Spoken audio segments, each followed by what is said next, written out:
пути к сотрудничеству надо. Вот, что современный тюркский мир из себя представляет. Давайте представим. Вот в той концепции, которая была распространена, есть метафизический смысл герба России. Почему у России две головы? Так вот, одна голова должна быть славяно-православной, а вторая уже должна быть тюркской. Ну, может быть, не мусульманской совсем, но там еще, там тюрков много у нас равных.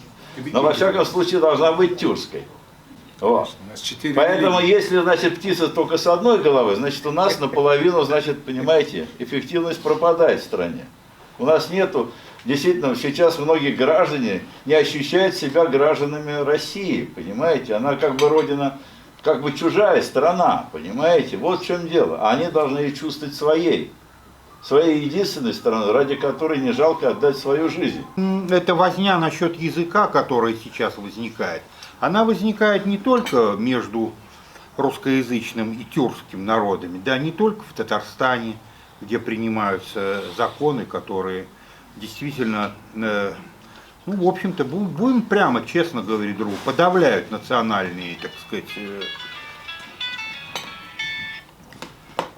особенности. Но я на самом деле хотел сказать не об этом. Я действительно здесь сейчас представляю некое правозащитное сообщество. Я работаю в движении за права человека, которым много-много-много лет уже руководит Лев Пономарев.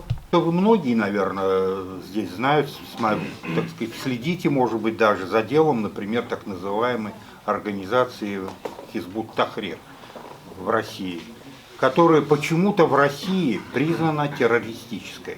Хотя нигде в мире ее террористической не считают. И сейчас ребята, молодые ребята, абсолютно вообще, так сказать, которые просто сотрудничают с этой, в частности, очень много этих ребят в Башкирии, много в Татарстане, получили грандиозные сроки за участие в этой организации. По 24 года заключения. Вы представляете, для молодого человека получить за ни за что 24 года.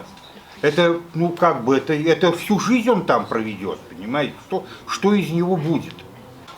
Тюрки – это как бы народ, который образует и вообще составляет, и как бы всю Евразию формирует. Вот.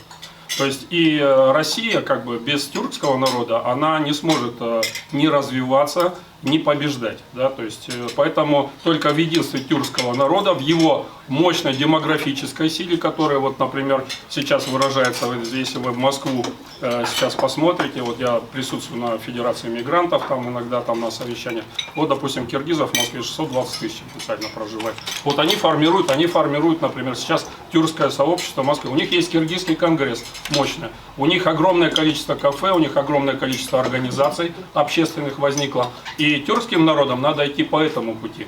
Вот у нас, значит, я как вице-президент Казахской автономии, как вот в составе вот как бы первоначально фонд Астана, который мы создавали, я настаивал, в общем-то, на такой политике. Надо создавать как можно больше общественных организаций. Общественных организаций спортивного назначения, культурного назначения, которые там, вот, допустим, с Альфией Агеевой, башкиркой, Урал-концерт мы создали организацию, вот Жаркын мы создали фонд Астана. Когда мы создали фонд Астана, вот это был та организация, когда вот флаг Казахстана поставили, и тут же 300 человек пришло, 300 человек сразу. А 300 человек это люди, ну, разного плана, но очень много преподавателей, очень много людей, которые умеют думать, которые умеют писать, юристы и так далее, и так далее. Они начинают формировать идеи, они начинают формировать общественное пространство, они начинают формировать информационное пространство. Поэтому как бы вот первая задача это формирование как можно большего количества общественных организаций. Я призываю к этому.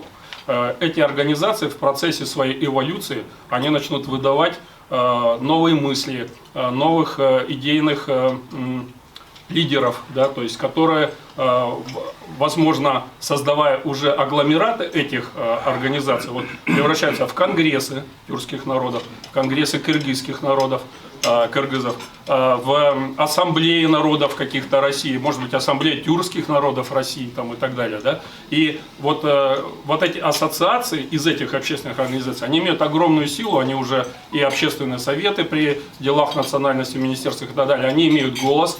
Там преподаватели, там правозащитники, они уже не просто представители, вот просто юрист пришел, просто кто-то, да, это уже пришел представитель, допустим, президент вот ассамблеи там тюркских народов, да, уже с ним считаются, да, то есть, вот, это при этих организациях надо привлекать молодежь, молодежь должна как бы формировать информационное общественное пространство. Они хорошо владеют социальными сетями, веб-сайты создают, там огромное количество, могут отражать эту информацию в интернет-пространстве, могут отстаивать, это могут в YouTube, Instagram и так далее, они широко освещают эти мероприятия.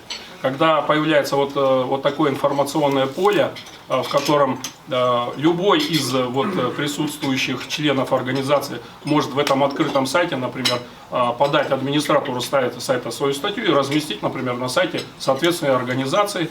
Может быть, эти организации должны шире входить в общественное пространство. Вот существует, вы, наверное, все знаете, Московский дом общественных организаций, ГБУ Московский дом, государственное бюджетное учреждение.